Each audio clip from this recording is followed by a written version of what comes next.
Menteri SDM Bahlil Lahadalia menandatangani kontrak kerjasama atau MOU penjualan listrik hijau ke Singapura sebesar 3,4 gigawatt. Pernah nggak sih lo ngebayangin negara sekecil Singapura yang selama ini dikenal sebagai salah satu pusat teknologi dan ekonomi paling maju di Asia, ternyata bisa goyah cuma gara-gara listrik? Ya, listrik bro.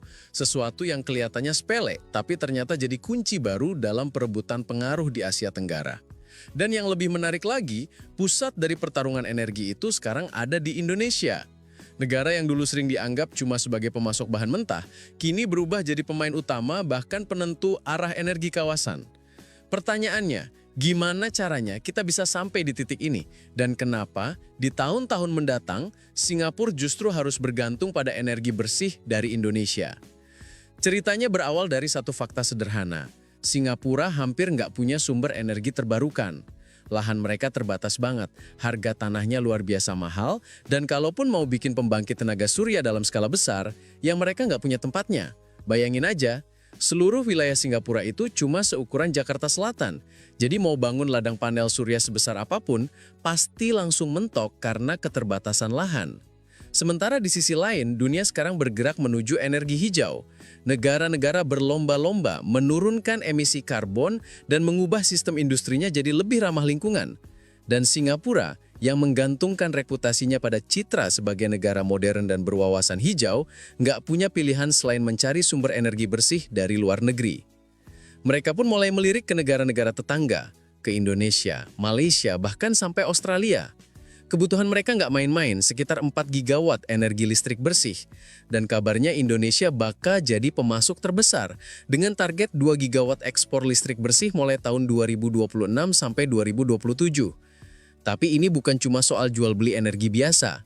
Di balik layar, ada permainan geopolitik dan strategi ekonomi yang jauh lebih dalam. Indonesia untuk pertama kalinya dalam sejarah modern pasang syarat keras. Singapura wajib bangun pabrik di Indonesia dan semua alat yang digunakan dalam proyek listrik rendah karbon itu harus memiliki kandungan lokal tinggi alias TKDN. Jadi bukan cuma ekspor listriknya yang menguntungkan, tapi juga pembangunan industrinya.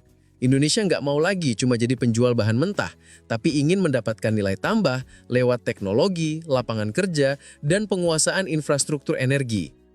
Langkah ini jadi sinyal besar buat kawasan. Era di mana Indonesia hanya jadi penonton sudah berakhir. Sekarang kita duduk di kursi pengatur. Bayangin, ASEAN yang dulu seperti meja makan dengan Singapura dan Malaysia di ujungnya sebagai pengatur ritme ekonomi, kini posisinya dibalik. Indonesia pelan tapi pasti jadi pusat gravitasi baru. Strategi energi nasional yang diletakkan di era Jokowi terbukti jadi fondasi kuat yang diteruskan oleh Prabowo dengan kecepatan lebih tinggi. Bedanya, kalau dulu fokusnya di hilirisasi industri dan investasi, kali ini udah naik level ke geopolitik energi. Prabowo ngerti betul bahwa energi bukan cuma soal listrik atau minyak, tapi soal harga diri bangsa. Semuanya mulai terlihat jelas ketika SKK Migas memutuskan untuk mengurangi ekspor gas ke Singapura. Jumlahnya besar banget, jutaan kaki kubik per hari, dan 5 kargo LNG yang tadinya buat ekspor langsung dialihkan untuk kebutuhan domestik. Keputusan ini kelihatannya teknis, tapi dampaknya luar biasa. Dalam sebulan aja, harga listrik di Singapura naik 2%. Media lokal seperti The Straits Times sampai menyebut langkah Indonesia ini sebagai wake-up call terbesar dalam 2 dekade terakhir. Dunia mulai sadar, energi bisa jadi senjata diplomasi yang halus tapi sangat efektif. Dan Singapura pun nggak punya pilihan selain kembali ke meja negosiasi. Kali ini, mereka datang dengan sikap berbeda. Mereka minta kerjasama baru, tapi Indonesia nggak mau setuju. Pemerintah kita dengan tegas mensyaratkan bahwa semua proyek harus melibatkan pabrik di dalam negeri dengan kandungan lokal tinggi dan sistem kontrol tetap di tangan Indonesia. Artinya, ekspor tetap jalan, tapi dengan aturan kita yang pegang kunci distribusi dan infrastrukturnya. Dari pemasok, kita jadi pengatur. Dan di titik ini, posisi tawar Indonesia di ASEAN berubah total. Sementara itu, di seberang Selat Malaka, Malaysia sedang kesulitan. Utang mereka melonjak sampai 64,6% dari PDB, tertinggi di ASEAN. Nilai ringgit terus melemah, defisit membesar, dan proyek-proyek Petronas di Sabah mulai keteteran karena biaya operasional yang melonjak. Investor asing pelan-pelan menarik modalnya dan ekonomi Malaysia kini disebut banyak analis berada di zona resiko tinggi.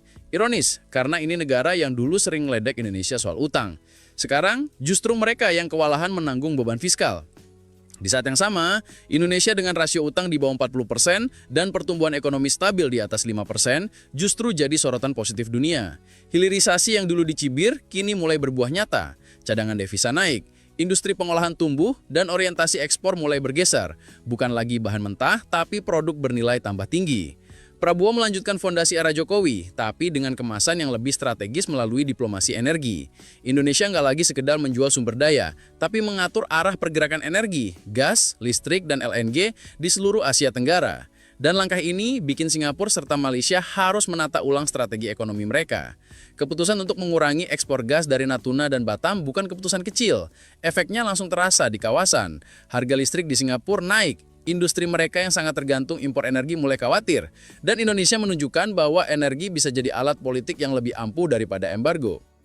Semua langkah ini bukan gerakan spontan.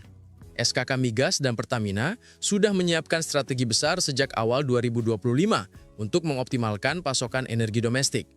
Pemerintah juga mulai membangun terminal LNG terapung di Sulawesi dan Kalimantan, supaya kebutuhan industri di dalam negeri tetap terpenuhi.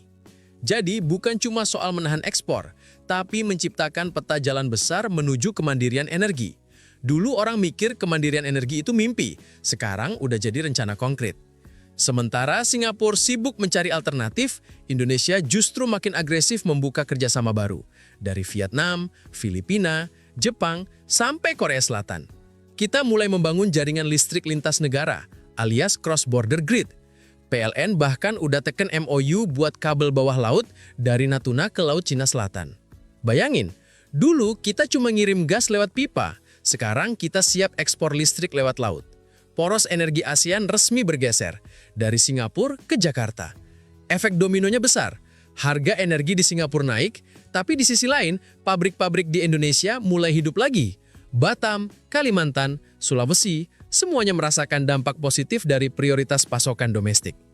Investor asing yang dulu ragu, sekarang kembali masuk karena pasokan energi kita lebih stabil dan efisien. Indonesia jadi magnet baru investasi energi bersih. Dan yang paling menarik, semua ini berjalan di bawah satu narasi besar, diplomasi energi berdaulat. Dunia mulai melihat Prabowo bukan sekadar presiden baru, tapi sebagai arsitek geopolitik energi Asia Tenggara. Di forum-forum internasional seperti GeoWorld dan International Forum, Indonesia mulai tampil berbeda. Bukan lagi sebagai negara berkembang yang minta investasi, tapi sebagai negara yang menentukan arah energi kawasan. Para analis bahkan menyebut kebijakan ini sebagai bentuk baru dari soft power energi, kekuatan halus yang dampaknya jauh lebih besar daripada tekanan ekonomi langsung. Indonesia bisa menyeimbangkan kepentingan nasional dan stabilitas kawasan tanpa harus konfrontasi. Kita main catur, bukan tinju. Dan permainan ini udah mulai menunjukkan hasil. Hubungan antar negara kini berubah. Bukan lagi pemasok dan pembeli, tapi kolaborasi antar mitra sejajar. Bedanya, kali ini Indonesia yang memegang kendali. Setelah bertahun-tahun dianggap pemain pinggiran, kita akhirnya duduk di kursi pengendali. Kita bukan lagi cuma menyalakan lampu untuk orang lain, tapi menyalakan masa depan kita sendiri. Karena bangsa yang bisa menguasai energinya sendiri adalah bangsa yang benar-benar merdeka. Dan hari ini, Indonesia bukan cuma sumber daya Asia Tenggara, tapi saklar yang menyalakan seluruh kawasan. Dan kali ini Indonesia yang pegang tombolnya.